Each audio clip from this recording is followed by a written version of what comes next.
ایران ختم ہوا، افغانستان کا بڑا حصہ ختم ہوا، عراق کا بھی آدھے سے زیادہ ختم ہوا، اور آخری خلیفہ جو تھا بنو عباس کا، اس کو بحل میں سے کھینچ کر نکالا گیا اور ایک جانور کی کھال میں لپیٹ کر ڈال دیا گیا راستے میں اور گھوڑے دوڑا دیے گئے۔ That was the end of the Abbasid power. Or that was the end of the Arab leadership of the Muslim Ummah. یہ 2 سال اس سے پہلے اور 200 سال اس کے بعد، یہ وہ دور ہے گراوٹ کا، پستی کا۔ اس کے بعد اب جو وہاں ہوا تھا یہاں بھی ہوا۔ عجیب بات ہے، جن تاتاریوں نے کروڑوں مسلمانوں کو مارا وہ اسلام لے آئے۔ اب ان کے ہاتھوں، ان کے ذریعے سے امت مسلمہ، مسلمانوں کو عروج کا دوسرا دور آیا۔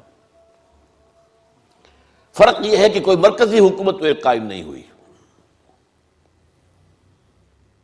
لیکن یہ سارے جو ہے آپ گن جائیے، ترکان تیموری، یہ مغل امپائر ان انڈیا، ترکان صفوی آف ایران، ترکان سلجوقی آف مڈل ایسٹ، ترکان عثمانی، ان کی جو حکومت قائم ہوئی ہے وہ تو رومن امپائر کی یوں سمجھیے کہ طرح کی حکومت تھی کہ 3 بر اعظموں پر مشرقی یورپ کا کتنا بڑا حصہ تھا، کتنا بڑا حصہ تھا،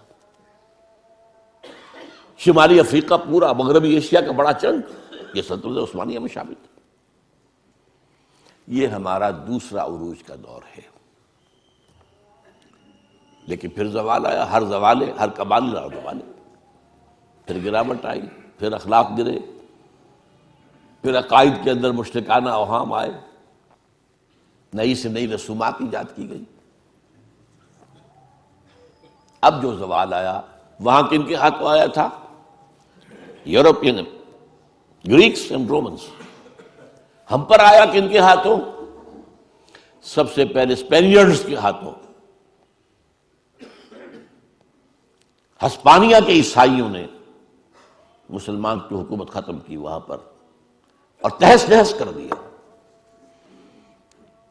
1258 میں فال آف بغداد ہوا ہے اور 1492 میں فال آف گرناڈا، سقوط غرناطہ، اور اس کے بعد 10-15 سال کے اندر اندر جہاں 800 برس تک مسلمانوں کی حکومت رہی تھی، ایک فرد بشر بھی مسلمان نہیں زندہ چھوڑا، either massacred